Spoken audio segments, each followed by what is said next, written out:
Indeed, appreciated. Fascinating discussion. Thank you. Now, Poland plans to put every adult male in the country through military training as it seeks to beef up its 200,000-strong military to 500,000, including reservists, to address potential threats. Wonder what those are. Should civilians be given mandatory military training? On your radio, on Global Player, and Play LBC. Leading Britain's conversation. This is LBC. From Global's newsroom at 1 o'clock, at least 14 people have been killed in eastern Ukraine during heavy strikes overnight. President Zelensky says it shows Russia's goals haven't changed.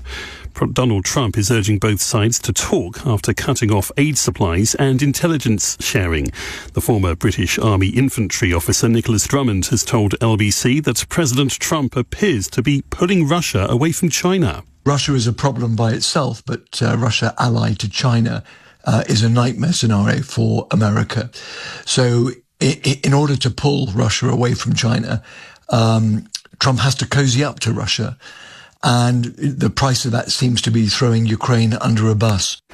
Emergency services are attempting to bring a protester down from the Elizabeth Tower after scaling the building at the Palace of Westminster. The man has been seen several metres up waving a Palestinian flag. These people are watching on from below. We've been peacefully protesting for well over a year. We've been doing boycotts, writing to our MPs, and nothing has changed. I think direct action is the bare minimum we should be doing. Do what he likes, He's trying to show a point in what he believes in. 2 teenage boys have been arrested in connection with the death of a 15-year-old in Glasgow. Eamon Teckley died at around 10:30 on Wednesday night. US officials have revealed Hollywood actor Gene Hackman died of a heart disease a week after his wife Betsy. The couple and their dog were discovered dead at their home in New Mexico last month. Here's the entertainment reporter Sean Mandel. It appears that Gene Hackman's wife, Betsy Arakawa, or Betsy Hackman, passed away on February 11th. This would have been about 15 days before her and her husband's bodies were found. She passed away from the hantavirus as the cause of death, being ruled natural causes. Barclays has apologised after its customers said they have been unable to access their bank accounts online and all through the mobile app. The bank says it's working to fix the problem. The Pope's continuing physio at the hospital where he's spending a 23rd day. The Vatican says the 88-year-old had a peaceful night. And part of the M25 is shut all weekend to demolish and remove a bridge. Both carriageways are closed between junctions 10 and 11 in Surrey. LBC weather, patchy rain in the far southwest, moving into parts of West Wales and Northern Ireland later. Elsewhere, dry with sunshine, feeling mild with a high of 17. From Global's newsroom for LBC, I'm Simon Morgan. This is LBC from Global, leading Britain's conversation with Ali Mirage.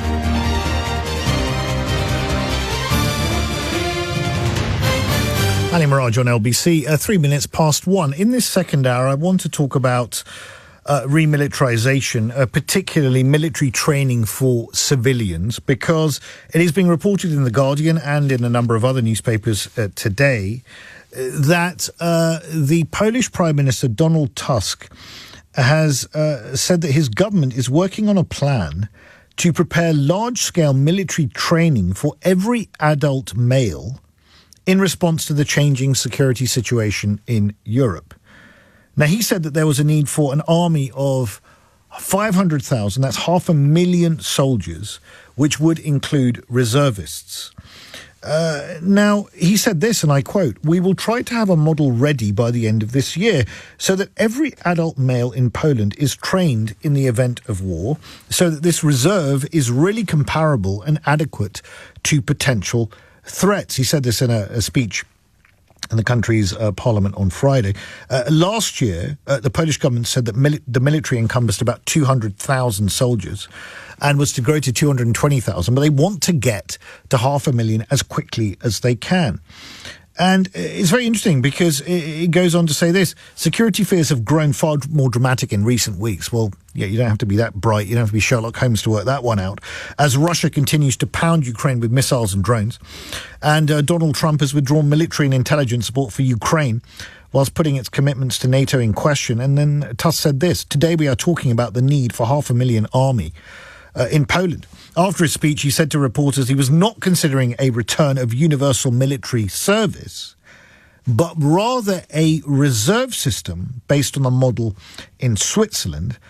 In that country, every man is obliged to serve in the military or an alternative civilian service, while women can volunteer if they choose. Tusk also suggested on Friday that the country should explore nuclear possibilities and also wants to have the ability to acquire landmines and other things. It's all very unpleasant, but you can understand why. And Jaroslaw Kaczynski, the head of Poland's largest opposition party, said that a mental shift in society would also be needed in addition to the military training of men. And I quote, "We will have a return to the chivalric ethos and to the fact that men should also be soldiers, that is, be able to expose themselves even to death."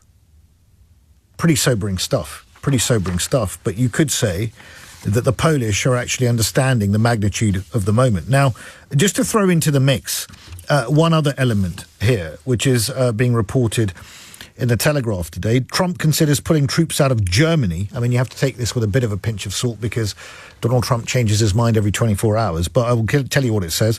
Mr. Trump is weighing up withdrawing some 35,000 active personnel out of Germany in a move that would further sour US-Europe relations.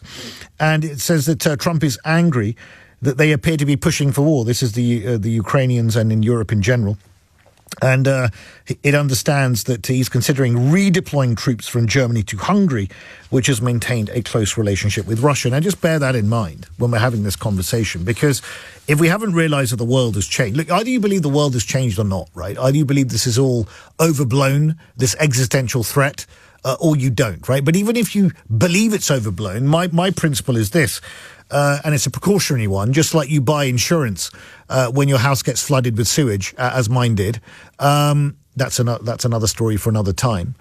Insurance policy dictates that you need to have an army that is capable of fighting a war, and that might mean that we need to train civilians in military tactics and to be able to fire a weapon. And my question to you is this, and it's pretty direct and it's blunt. Should civilians be given mandatory military training in the UK? Should civilians be given mandatory military training in the UK? 0345 6060 973. Text 84850. Ask Alexa to send a comment to LBC. Joining me to discuss this is Hamish de Bretton-Gordon, military analyst and former tank commander in the British Army, who served as commander of both the UK and NATO's nuclear threat units. Hamish, thank you very much indeed for joining me. I didn't get past a sergeant in the RAF cadets, although I did fly a chipmunk, fired a gun, and took part in the night exercise at school. I enjoyed it very much. I thought it was very, very useful character building in many ways. Do you think that should be rolled out more systematically to all adults in the UK? Ali, hi, good afternoon. Thanks for having me. I think at the moment, no. But what Poland's doing is to be expected, as you very clearly described. We've got President Trump. He's got about 1.5 million soldiers that we can no longer rely on. He's even looking to take out the 35,000 from Europe. So that leaves a heck of a gap. Also, everything Trump is doing at the moment is encouraging Putin. And those of us who studied this deeply, nobody thinks that Putin will stop at Ukraine if he's successful there. And the only way to stop Putin, who exploits weakness but recognise strength, is to show strength. Now, the Poles are a lot closer to this than we are. You only have to look at Finland, who's recently joined NATO, who have a 600-mile border with Russia. They have the potential to put about 1.2 million men and women into the military, who all have military training, so are ready to go. You've used the Swiss example, which again is a good one. And when we look at our own military, 70,000 soldiers, it looks pretty shallow at the moment. But I think at this stage, one wants consensus, and I quite accept that a lot of men and women in this country do not want to join the military. But everybody is realising that actually, like in 1939 and like in in 1913 and 14, we might not be able to avoid it. So we must contingency plan for it. The one thing I'd say on this, Ali, is, I am still a military and army reservist. There are about 150,000 of us. We might be a bit old and long in the tooth, but we're trained and we've got experience. That should be our first line of defence, to perhaps better resource and train us so that there is a ready sort of 100,000 or so who can go fairly quickly. But if things go really badly and we have to fight the Russians, I'm afraid everybody's going to be involved. But if everyone's going to be involved, Hamish, and you're saying that now is not necessarily the right time, then when is? I mean, if now's not a wake-up call, then when do we start preparing? And I understand that you've got a situation now where I don't want to take a pop at Gen Z because that's just too easy to do, because it's not just about Gen Z, it's about all of us.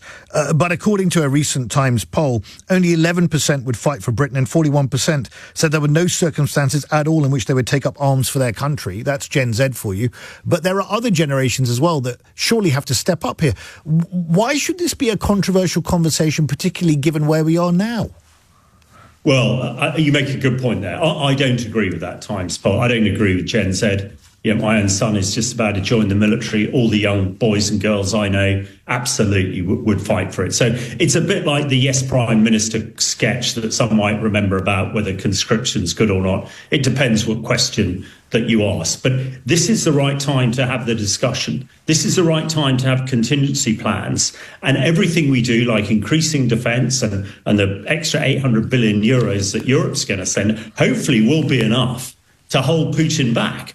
But at the moment, he's got an ally in Trump who's making life incredibly difficult for us. So we need to discuss it. We need to contingency plan. But we do have the potential with reserves and others to create quite a viable force, but which will not include Gen Z and all the people who at the moment don't think they should do it. But if we have to fight in Europe again as we did in 39 and 1914, then they will be involved. And they might not like it, but their forebears did it, and they did it bloody well. So I'm confident that we would be able to step up to the mark if required. I was just looking at a source just before we came on, Hamish, from the World Population Review. Yes, I do need to know. I do understand. I need to get out more. The 66 countries, apparently, out of about 178, do have mandatory military service of some kind. Now, this could be, for example, Brazil, 10 to 12 months for males aged 18 to 45. Mexico, 12 months for lottery-selected males at the age of 18, after which they become reserves until the age of 40. Egypt has it, Vietnam has it, Iran has it, Turkey has it, Israel has it, South Korea has it, Sudan, Algeria, I could go on. But this is not unusual. I mean, the way I couched the question was, instead of military service where people have an anemic reaction to, but just some sort of training for civilians that is military focused for a year or 2 years or something like this. So should we not be adopting the precautionary principle, Hamish? We should certainly be discussing it. I think one of the challenges with this, and I'm sure the regular army would say, if we are going to, like the Poles, try and raise 500,000 soldiers, the amount of the regular soldiers that are required to train them, would overwhelm us. That's a good point. We must be careful about not using our very precious current military capability to develop a new one. But I mean, my personal view is, and having been a soldier for 37 years, I think the things that you learn, the skills that you learn, the morals that are taught to you are, I would hope, basically what everybody should have anyway. Now, I know that that's not necessarily the case. So, a good bit of military training probably does most people a lot of good. But at the moment, if we went overboard on it, it would affect our regular capability more than it would advance it, I think. Before I let you go, Hamish, which part of the military is your son going into? Well, he will find out, either the infantry or the armoured corps. Well, we wish him well and thank him very much for his service ahead of time, because it's a very, very serious time, and I'm very glad that he's going in, and much respect to him. Thank you, Hamish, for joining me. Hamish Breton-Gordon there, military analyst and former tank commander in the British Army, who served as commander of both the UK and NATO's nuclear threat units. Hamish, I got the sense that he thinks it's interesting. He doesn't think it's quite needed yet. I slightly disagree. I think, well, he did say that we should have a conversation, and I think he's right, and that's why I wanted to have the conversation with you now, because if the world hasn't changed in the last 1 week, then when will the penny drop that it has? And I think that we all have a responsibility in this, even me. I'm a 50-year-old man who didn't get past sergeant in the RAF cadets, as I said, but I tell you, it was a lot more fun and a lot more in terms of camaraderie and learning than doing cricket stores on a Friday afternoon where people basically just wanted to bunk off school and clean out the cricket stores, which looked like a mess anyway. So, I mean, look, I thought it was a great thing to do. I think that you can gain a lot from it. A lot of my members of my family come from the military in Pakistan. A number of my cousins were in the army in Pakistan. My uncle was an air commodore in the Air Force when I was an RAF cadet flying chipmunks and firing guns and whatever. I felt part of that tradition because we are here to serve. And if I was called upon to serve my country if it was being invaded, I would definitely pick up a gun and, if I had to do that. I wasn't sure I'd pick it up if I was going to some cack-handed errant war in Iraq, but that's for another day. But if someone was going to be attacking my country here, the sovereign territory of the United Kingdom, I would believe that we should step up and do it. And I'd rather be prepared ahead of time than after the event. Now, Hamish de Bretton-Gordon makes a good point. With only 74,000 full-time members of the regular army and the armed forces, how do you manage this from a practical point of view? We can perhaps touch on that. But I just want to hear from you conceptually about this. What do you think? What do you think about Donald Tusk's suggestion to his own people that they should bring a form of military training for civilians, a form of military service on the Swiss model, something like that? What do you think of this? Do you think we should do it here? And what do you make of the fact that he said that it should be every adult male? What about women? I mean, in Israel, that it's not based on gender. I mean, everyone does it. Women, I think, do it for 1 year less than men. I think it's 2 years. Men do it for 3 years. But everyone's involved. Everyone's got a stake in it. So why does it have to be sex-based in this particular, or gender-based? What do you think about this? Should civilians be given mandatory military training in the UK? 0345 6060 973. Text 84850. Ali Mirage on LBC 160. This is LBC. There are over 500,000 businesses in London, all full of potential. But not every business knows how to use it. So go on. Try something new, upskill your current team, or inject talent and fresh perspectives. With a range of funded and flexible training options, like apprenticeships and higher technical qualifications. And make one day today. It all starts with skills. Search Skills for Life. You are evolving, you are thriving, you are limitless, and so are the degrees at East Riding College. So if you want the skills that employers want, exciting career prospects, improved earnings and personal fulfilment, do a degree at East Riding College. Come to our open events between 5 and 7 p.m. at the Beverley campus on Wednesday the 26th of March and the Bridlington campus on Thursday the 20th of March. Find out more at eastridingcollege.ac.uk/degree-level. With Compare the Market, you can compare credit cards and check your chance of approval without impacting your credit score. Isn't that right, Otto Sergey? That is correct. You could say that's keeping your credit cards close to your chest. Hey, Otto Sergey?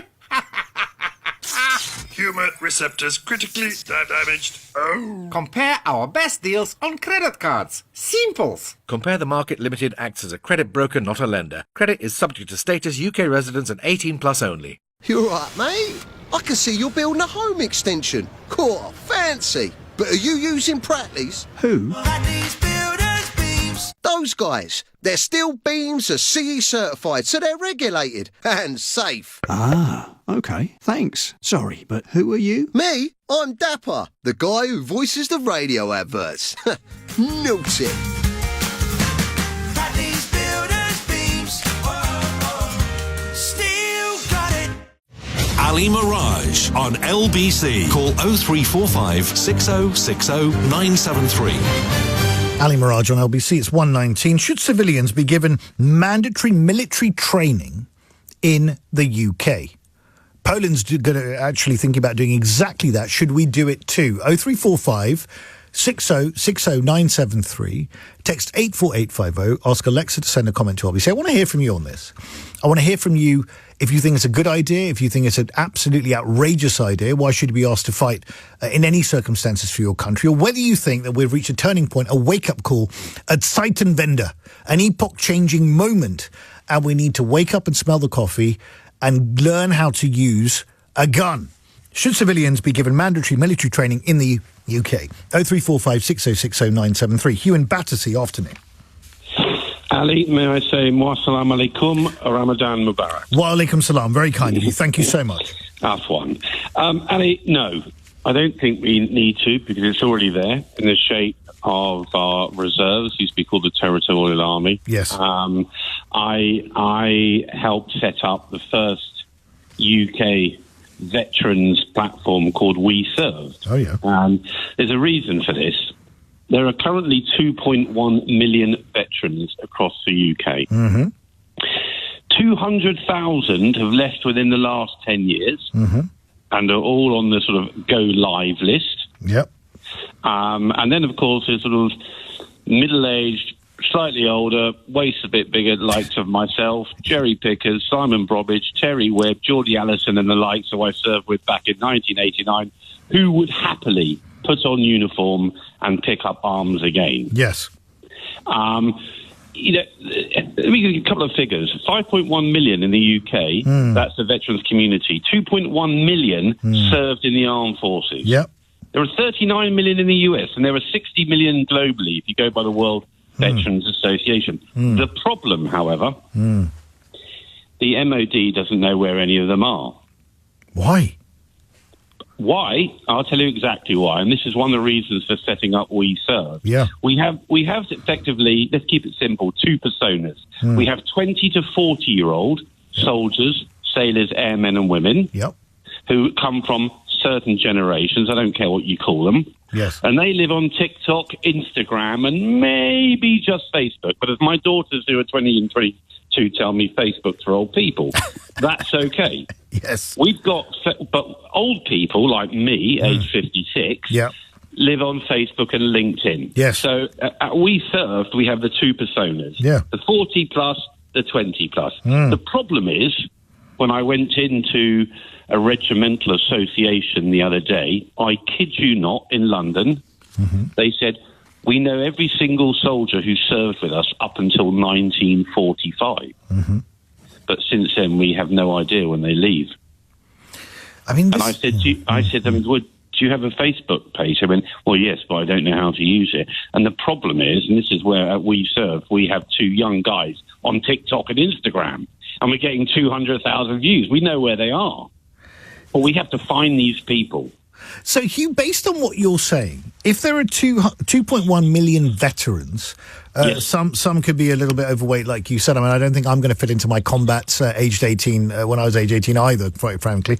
Probably still got the cam cream somewhere. Do you think that this is not a problem then? If we can get even a proportion of those, a quarter of those 2.1 million, I mean, that's a game changer. Do we even need to be having this conversation about the general public potentially being militarily trained, or do we have the answer in front of us? No, not at all. We have the answer in front of us. The problem is we have to be able to find out where they are. And as I said to someone from the Coldstream Guards, if you want to find your 20 to 40-year-olds, they're at Newcastle, Sunderland and Middlesbrough Football Club every Saturday. That's where they are. But this, interesting. No, but this is interesting what you're saying. You're saying it's a question of communication and identifying where they've gone. Yes, and that's why the We Serve platform actually provides a secure, and you have to be verified and authenticated as a veteran. Yeah. But it then allows you, I mean, in layman's terms, it's TikTok meets Instagram meets Facebook meets LinkedIn, all in one. But it allows veterans to be in a safe and secure place with their brothers, sisters, their colleagues to communicate where they are. They organise drop-ins for breakfast. they do charity gigs and what have you. Yeah. But we can do that because we use certain digital platforms that, frankly, the MOD won't use. Well, frankly, the MOD sounds like the MOD should be talking to you, Hugh, ahead of time. If we're going to be preparing, it looks like they should be picking up the phone. Thank you. Fascinating, Hugh. I was not aware of WeServe. Really, really interesting insight. Thank you. Dave in Poole, good afternoon. Good afternoon, Ali. How are you? Very well, sir. What would you like to say? Go ahead, I Dave. lost you then. Go ahead, Dave. What would you like to say? Well, I retired from the MOD 6 months ago after 32 years civil service as a civil servant. Okay. The way that life is going, I've watched the news, I've watched everything, and I want to go back and do my bit. I've reapplied to join the Ministry of Defence as a civil servant, to hopefully serve my king and country in my kind of way. How interesting. And has this happened, have you just decided this now, Dave? No, I started watching world events. Yeah. About 2 months into my retirement. Yeah. I started watching things, watching the world was going, and I thought, I've still got a lot to give. I'm 62 or 63 now. Yeah. I've still got a lot to give.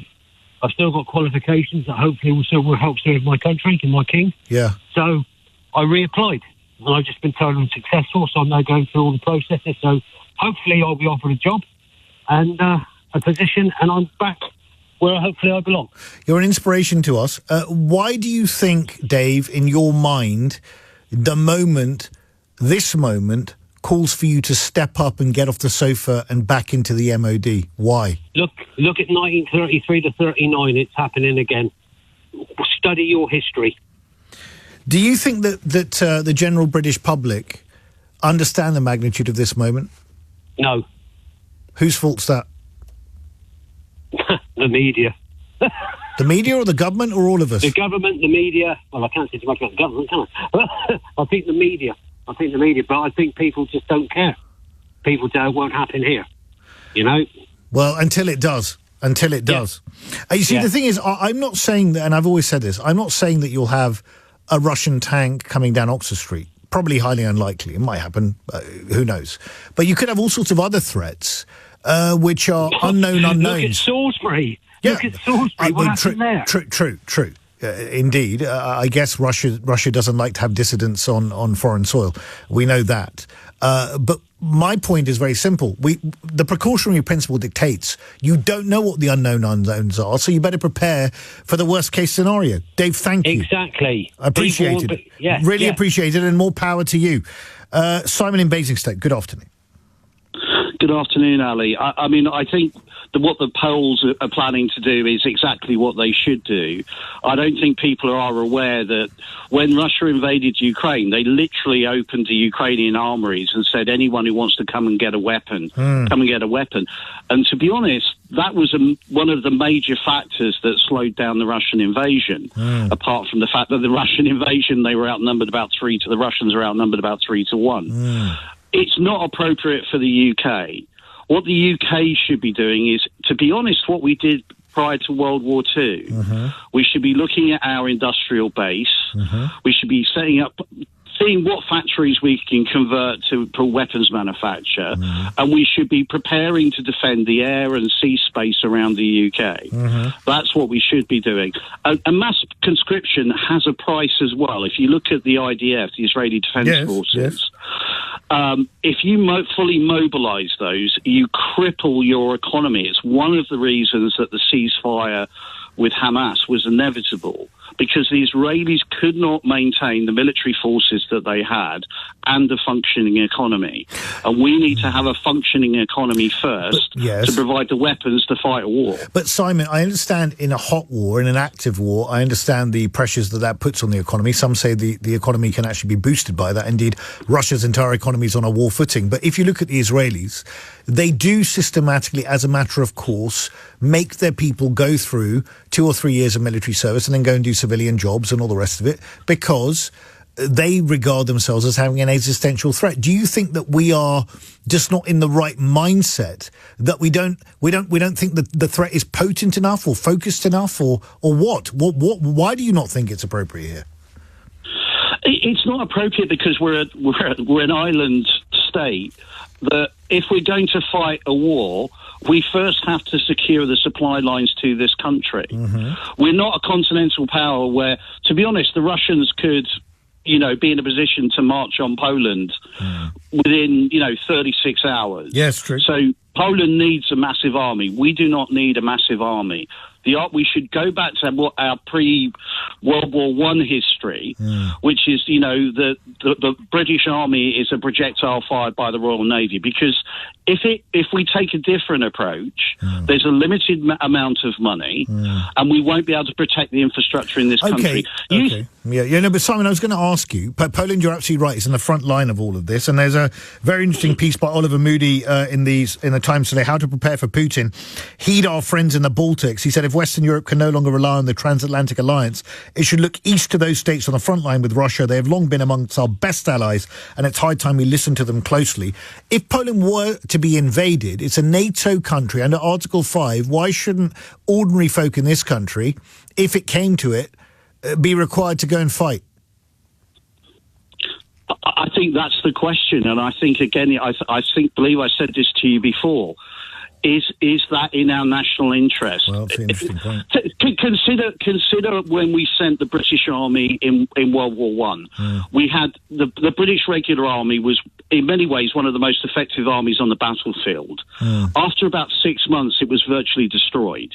We had to rebuild an army, and the casualties we took in World War I were enormous. To field a continental army and a world-class navy and a world-class air force and a world-class missile defence system is an enormous ask for this country.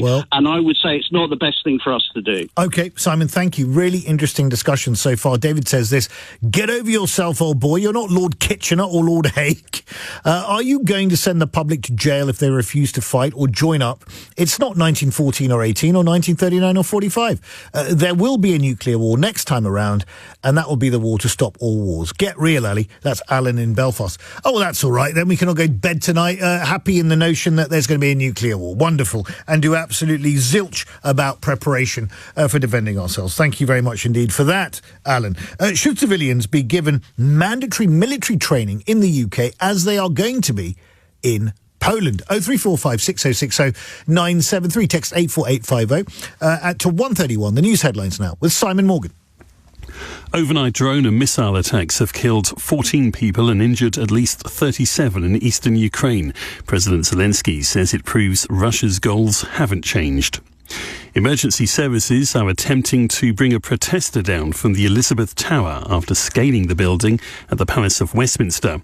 The man has been seen several metres up, waving a Palestinian flag. And Barclays says its services are back up and running after fixing an outage which prevented customers from accessing their online bank accounts. It's apologised for the disruption. LBC weather, patchy rain in the far southwest, moving into parts of West Wales and Northern Ireland later.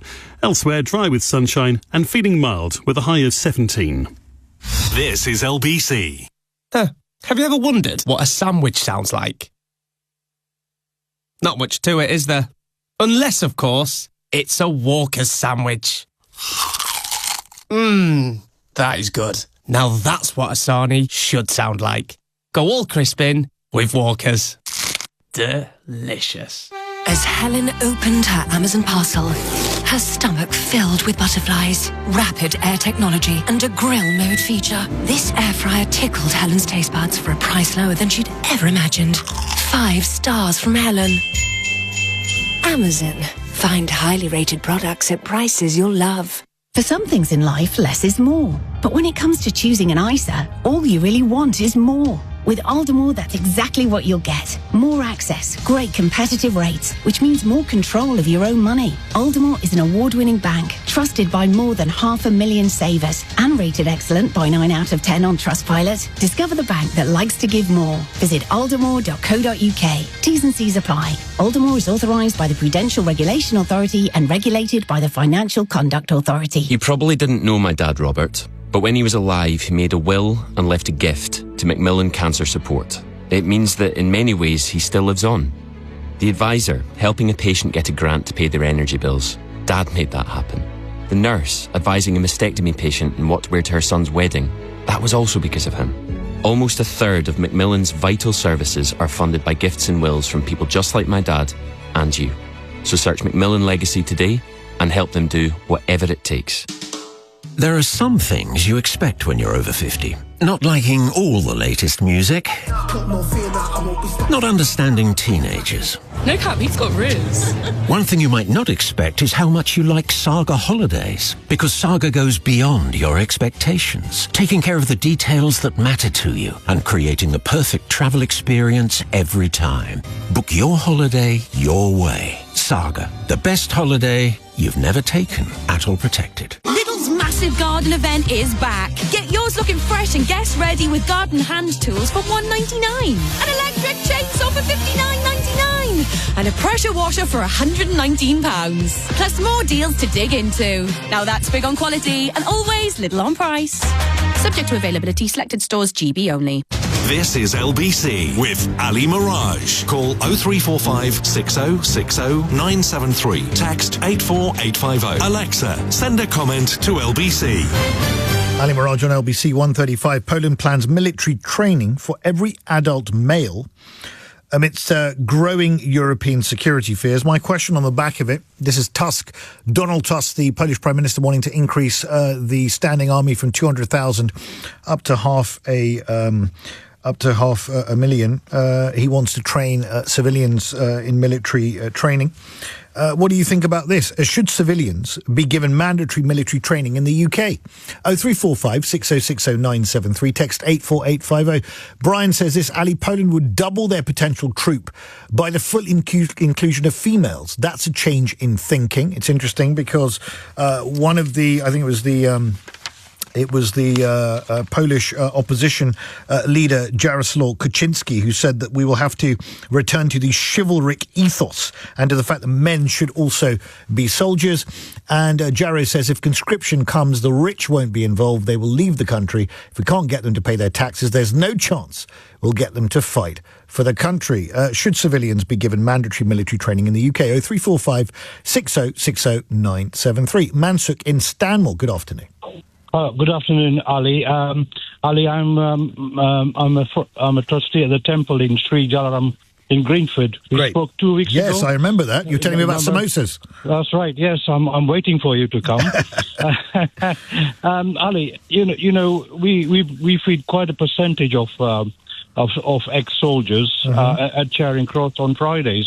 You know, they sleep under the embankment. Yeah. They do, and I feel very sorry for them. You know, we give them food and clothing, and they're in a dire state. You know, they're quite a lot of them depressed. You know, and they've gone into bad trouble. You know, alcohol and drugs. Yeah. And they tell me nobody's looking after us. We've given our life, and somebody should be looking after them.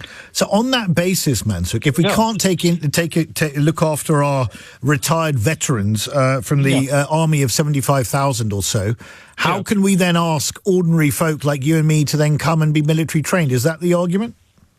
Well, I still feel that they should be looked after in whichever period they are in. But they should be looked after, and that's all I wanted to say. Understood, Mansuk. Before you go, as well as, and you do a lot of work with feeding, people who are struggling. Would you pick up a weapon if required to defend the country? I can't answer that question. Well, it's a difficult one, and I don't. I understand a lot of people will be thinking about it, but it's something that we all need to, I think, genuinely think about and mull over. Mansuk, great to talk to you as always. Thank you for your call. Should civilians be given mandatory military training in the UK? 0345 6060 973. Come back to your calls and texts on that in a few moments. But in case you hadn't noticed, the China National People's Congress is underway. Joining me to discuss this is Steve Sang, Director of the China Institute at SOAS. Thank you very much indeed for joining me, Mr. Sang. What is happening in China at the National People's Congress this week? Well, the National People's Congress is what the Chinese government would like to present as the equivalent to our parliament. but it basically means about a week, a year. And this is the time when they would present the work report of the Premier and have a major press conference for the foreign minister, essentially signaling where the direction of travel of government policies will be in the coming year. And Professor, what is the direction of travel in the coming year? Because as we understand it, Xi Jinping seems to be gunning for a fourth term in office, and Xi Jinping thought seems to be the mantra that is the guiding principle. What is Xi Jinping thought? What do we understand by this concept? Well, Xi Jinping thought is now the de facto state ideology in China. It guides Chinese government ministers and everybody in China on every aspect of life. If you think about foreign policy, it will be guided by Xi Jinping thought. You think about the economy, it will be guided by Xi Jinping thought. You think about relationship, it will be guided by Xi Jinping thought. So it is very, very important in that sense. Also important is, of course, the economic model that China has built. They've built an invest-to-export model. Do you think that is now going to come under threat with tariffs from the US? The tariffs are going to be imposed, and it seems to be causing some consternation in China, but they're not going to bend the knee to the US, are they? Well, they are not going to bend their knees to the United States. That is for sure. And it is very clear in the press conference of the foreign minister that there is no intention of doing so. Now, the economic model has been changing in China for a while now. They are trying to make the economy more domestically driven, and Xi Jinping called it a dual circulation policy. One circulation is the external circulation with international trade and investment. The other one is completely domestic. The problem here is that for all their talks and the incentive they put in place for stimulating the domestic economy, it hasn't been very successful. Domestic consumption in China remains remarkably weak and relatively small in terms of the percentage of the economy. And that is not going to be changed on the basis of the directions being laid out in the Premier's work report. People are still saving too much in China. One final question, which is this. Wang Yi, President Xi's veteran foreign affairs chief, said that people who are looking at what's happening in the world effectively should think about allying with China. And he cited the Belt and Road Initiative, saying that more than 3/4 of countries around the world have joined the Belt and Road Initiative, and the world will belong to everyone. Is he making a play for disgruntled nations that feel abandoned by America to switch sides? Well, that is something that Xi Jinping has wanted to do for quite a while, but was not really getting enough traction for it. But Donald Trump has just in 6 weeks delivered more results for Xi Jinping than Xi Jinping had managed in 12 years to get that narrative going and potentially gain traction in a large part of the world. Thank you very much indeed. Professor Steve Tsang, the director of the China Institute at SOAS. Fascinating. We should keep an eye on the China National People's Congress for the rest of the coming days. It lasts a week. Should civilians be given mandatory military training in the UK? 0345 6060 973. Ranjan Finchley, good afternoon. Good afternoon, Ali. Hope you're well. Thank you, sir. What would you like to say? I think I've got an interesting idea, which is to kill two or three birds with one stone, shall we say, which is we have a couple of issues that are very hot topics at the moment. One is immigration, and another one is young offenders with knife crime and gun crime. I would say instead of having a national service, a national draft, we can have a different approach. One is if you're between the age of 16 or 18 to 25 or 30, you're caught with a gun or a knife, you're a first-time offender. Instead of sending you to prison where you're very likely to become a career criminal because of the people you mix in, automatically do a 5-year military service. And also for people who seek asylum in this country, males aged 18 to 35, we can give you a legal pathway to British citizenship, and you can become a net positive contributor to society and to the country. Again, 5 years military service. The French have the Foreign Legion. The American military allows for people to work for the military as a pathway to citizenship. And this will also free up prison spaces, which is again a very, very big issue at the moment. And I think this would stop the need for having a national military service. It would give, potential career criminals a pathway, a ramp off from going to prison and making something decent of their lives and becoming a good contribution to the society as well. So, Ranj, you're not suggesting for a second, are you, that young, fit young men who are crossing, in many cases, in small boats across the Channel on their own, who are of fighting age, should be made useful and actually sent to the front line in exchange for the promise of citizenship? Sounds quite sensible to me, Raj.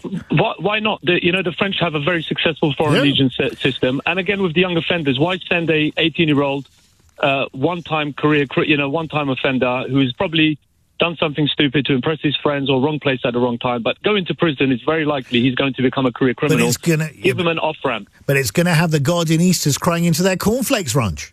It's going to have what, sorry? The Guardianistas crying into their cornflakes. Well, we have an absolute massive issue, which is we have a security threat and a void that needs to be filled. Why not turn potential career criminals into the role models of this country? I think it's a very, very interesting idea. I think it's a very interesting idea. I mean, I think that both of the elements you mentioned are very interesting. Both the young offenders, provided that they're old enough to fight, and also because I think you also get discipline from going into the army. And I also think that the asylum seeker issue is very interesting. A lot of people find that very, very offensive. But frankly, we're at a turning point, are we not? We need to think of inventive ways. And that's a particularly interesting one. Thank you, Ranj, for your call. This one's come in here, 51-year-old here. I do groundwork and construction. I'd sign up today if I could. I'm sure I speak for many. Well, indeed, I would also sign up if it came to it. If my country was being directly attacked, I would do the same. And Chris says this: any person under 35 that resides in the UK should undertake national service.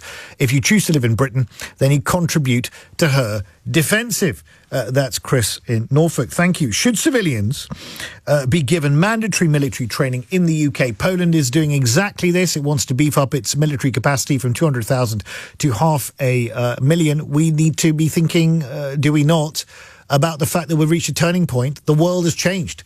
If you didn't think that had happened 3 years ago with the Russian invasion of Ukraine, it certainly has in the last week or so. What are your thoughts? 0345 6060 973, text 84850. Ali Mirage on LBC 146.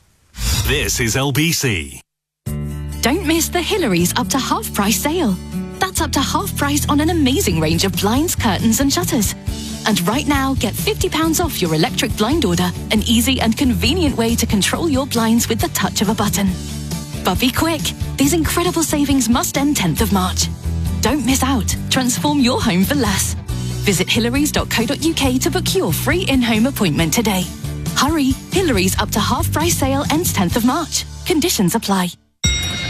Here comes Steve, with the satisfied smile of a man who's checking out at midday after a great night's sleep and a delicious unlimited brekkie. See the untamable bedhead hair, and if you look really close, you can see that properly well-rested glow, which can only mean one thing. Last night he slept at Premier Inn. Get better sleep for your money. Premier Inn. Rest easy. Breakfast subject to availability. T's and C's apply. I've got a new Samsung Galaxy Tab S10 Ultra and a nice tan. I saw this gorgeous beach on my socials. Just drew a circle round it with my finger and Circle to Search with Google helped me find it. Now I'm here. Circle to sunbathe. Buy a Galaxy Tab S10 Ultra from Samsung.com by the 31st of March and get an AI book cover keyboard for your new tablet. Keyboard automatically added to basket. Colour may vary, requires network connection, results may vary. No headline can tell the full story. The Economist goes beyond the headline to give you a deeper understanding of the news.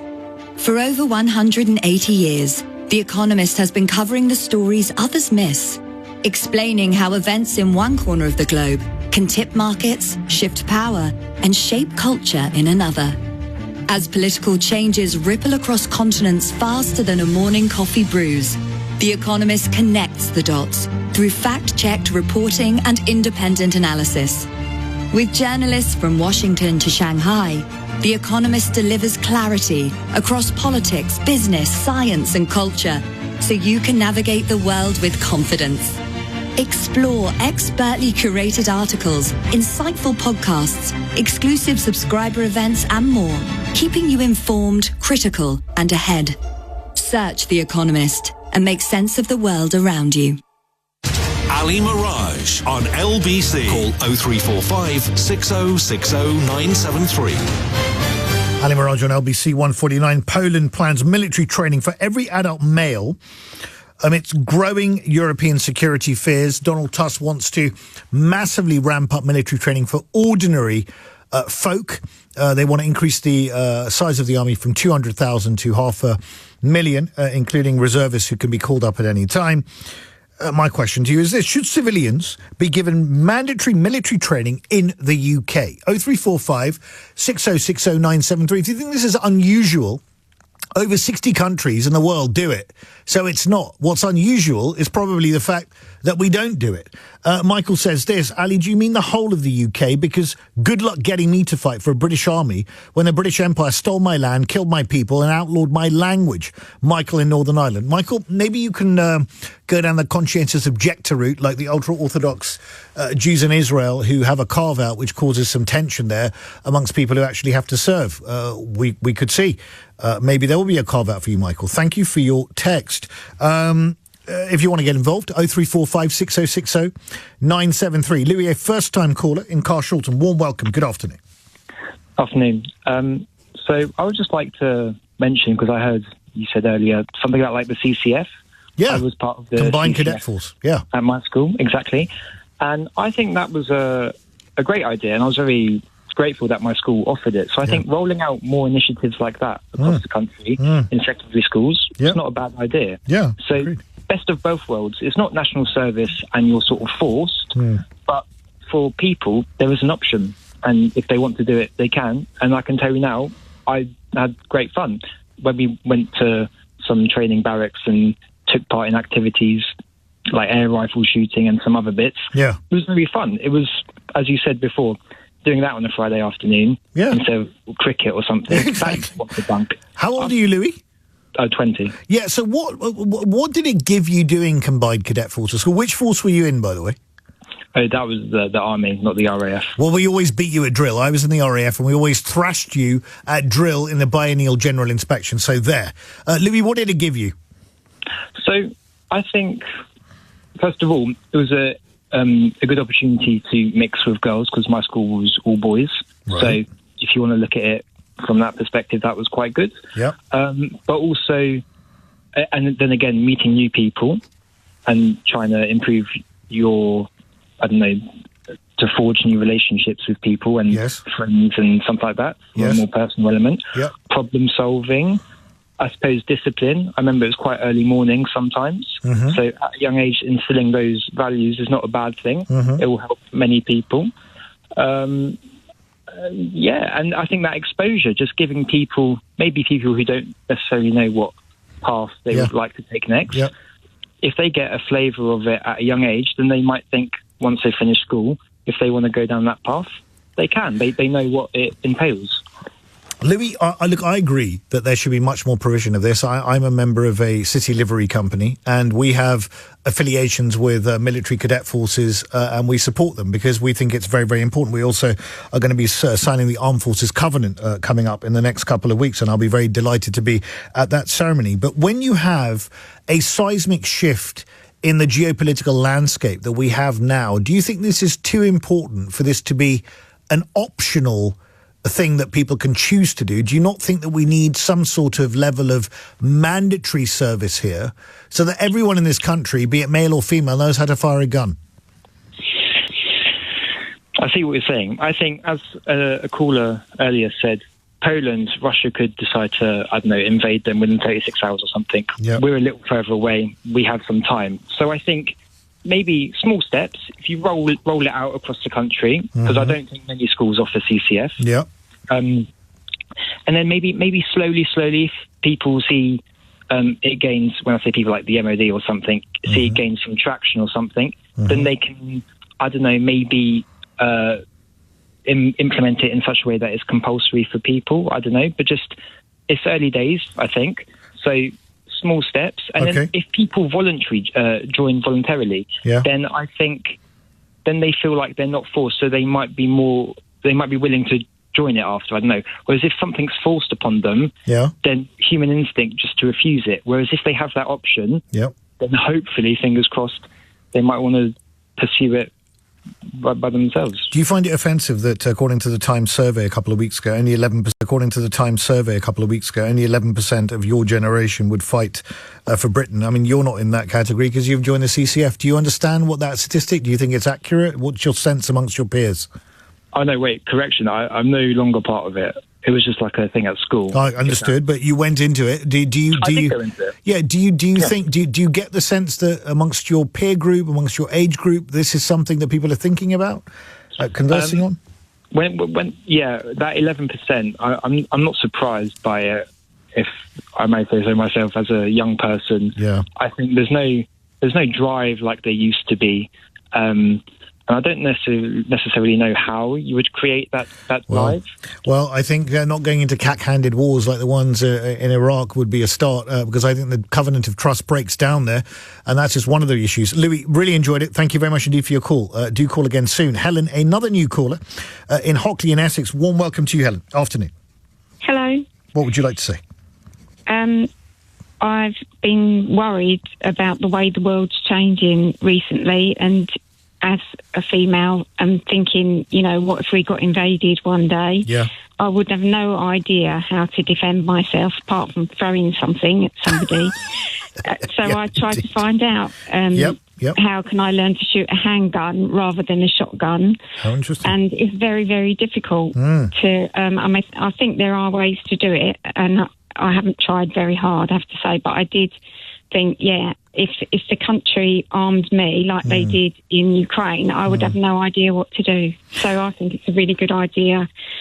Everything that everyone's been saying, all the different ideas, like a multi-pronged approach to it. Yeah, it is a good sort of like way to plan ahead.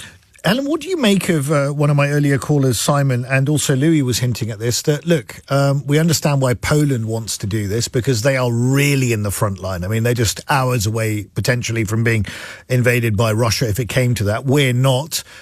We should be focusing on our industrial base, on air power and other things. Do you think there's some merit in that? Because you seem to be concerned about it, Helen, and to be honest, I am too. I think there is merit in what they said. I've listened to all the callers and everything seems to make sense. But when I look at the map, it's not that far across the water from Russia to here. I know I'm only thinking of Russia, but it was just me thinking if we actually got invaded on the ground, I want to be involved. I want to defend my way of life, and I'm prepared to do that. And also... maybe I wouldn't be able to shoot, but I could maybe learn about cyber security or cyber fighting or flying drones, and I think that's why there needs to be like a multi-layered approach to preparing. Well, Helen, in the Israeli army, they don't make a distinction between men and women. I think women serve 1 year less than men, as I understand it, but they both serve.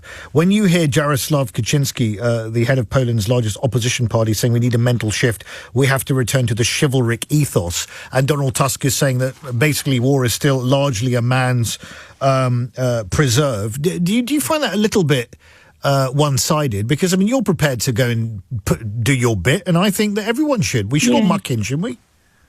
Yeah, I don't agree with that. I think women should be allowed, maybe, let them choose, but absolutely, women can contribute, whether that's physically fighting or in other ways like cyber or flying drones or whatever, we're all human beings and we're all capable of doing it. Thank you very much indeed, Helen. I really do appreciate your call. Martin in Leicester, good afternoon. How are you, sir? Very well. What would you like to say, Martin? Okay. It's basically experiences quite recently. So I have foreseen the need for military training based on the geopolitics I could view. Yes. And I believe that there is an age discrimination in my case. So I have actually applied to all tri-services, bearing in mind I have served the MOD before. Right, yep. and during the Gulf War and during 9/11. I specialize in logistics, coding, and everything else that goes with it. However, my health at this rate does not allow me to shoot anymore. But I will dislocate my shoulder again, and that would be kind of pointless. So I have the ability to read flat-bedded military database data. I was involved in the creating of the Tri-Services database because my group commander had to go to war back in 2003 or 2002, one of those. And so, recruitment lines. Each of them have rejected me, even having a medical. The last one was done within the last 1 month. So therefore, they're rejecting all of my skill set. I'm highly qualified with a master's. Well, it looks like they should reconsider, Martin, because we heard from Dave earlier, who was at the MOD for 32 years, 62 years of age, and is trying to get back in. So I think we all need to muck in here, and they should have a much, much broader mindset, Martin. I wish you well in your desire to serve your country. Fascinating discussion. It's International Women's Day, an opportunity to celebrate the achievements of women all around the world. But nearly half of Britons say women's equality has gone far enough. How far have we come on that, and how far do we have left to go? On your radio, on Global Player, and Play LBC. Leading Britain's conversation. This is LBC. From Global's newsroom at 2 o'clock, President Zelensky says Russia's latest bombardment shows Vladimir Putin's objectives haven't changed. 5 people were among 14 people killed overnight in a drone and missile attack in eastern Ukraine. The US is now withholding satellite imagery from Kyiv, in addition to suspending intelligence and military aid. The former Defence Minister Tobias Ellwood has told LBC it calls Britain's relationship with America into question. We are experiencing the harshest of reality checks. America cannot, for the moment, be seen as a trusted security ally, as Trump increasingly aligns with our adversary, who's pursuing a war in Europe. When you piece together Trump's actions, a troubling American vision emerges. An aerial ladder platform with emergency crews has been lifted up several metres high outside the tower which houses Big Ben towards a man who has climbed up it. He's been on a ledge on the tower for more than 6 hours holding a Palestinian flag. 2 boys aged 14 and 15 have been arrested in connection with the death of Eamon Teckley in Glasgow earlier this week. The 15-year-old died from injuries he sustained on Wednesday night on Clarendon Street in the west of the city. A 21-year-old man has appeared in court charged with terror offences. LBC's David Dom reports. Cameron Gloria de Almeida from Beeston in Leeds appeared via video link at London's Westminster Magistrates earlier. He's been charged with 6 counts of disseminating terrorist publications, which is understood to relate to the so-called Islamic State and Al-Qaeda material.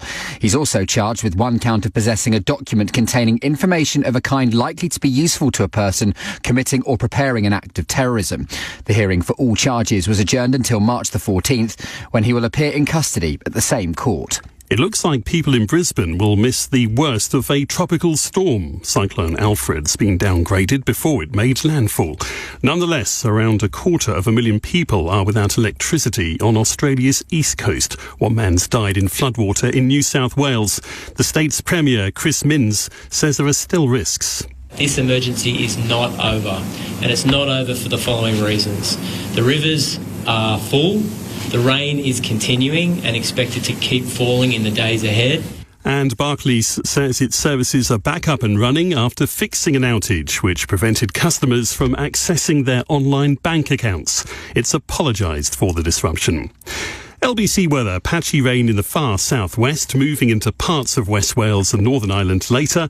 Elsewhere dry with sunshine this afternoon and feeling mild with a high of 17 degrees. From Global's newsroom for LBC, I'm Simon Morgan. This is LBC from Global, leading Britain's conversation with Ali Mirage.